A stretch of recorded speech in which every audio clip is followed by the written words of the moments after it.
Hi friends, have a nice டே.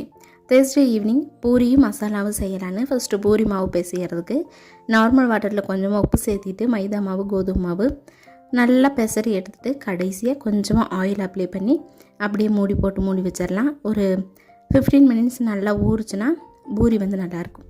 அதுக்கப்புறம் மசால் செய்கிறதுக்கு வேக போட்டு வச்சுருந்த உருளைக்கிழங்க தோலெல்லாம் ரிமூவ் பண்ணிவிட்டு நல்லா மசிச்சு எடுத்தாச்சு.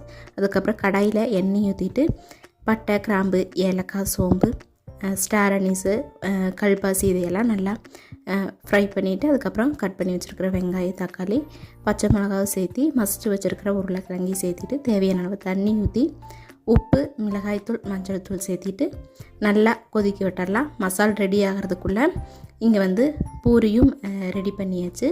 பூரி நல்லாவே புசு புசுன்னு நல்லா பொங்கி வந்திருந்தது. நீங்களும் இதே மாதிரி ட்ரை பண்ணி பார்த்துட்டு எப்படி இருந்ததுன்னு கமெண்ட் பண்ணுங்கள். வீடியோ பிடிச்சிருந்ததுன்னா மறக்காமல் லைக் பண்ணிவிட்டு சப்ஸ்கிரைப்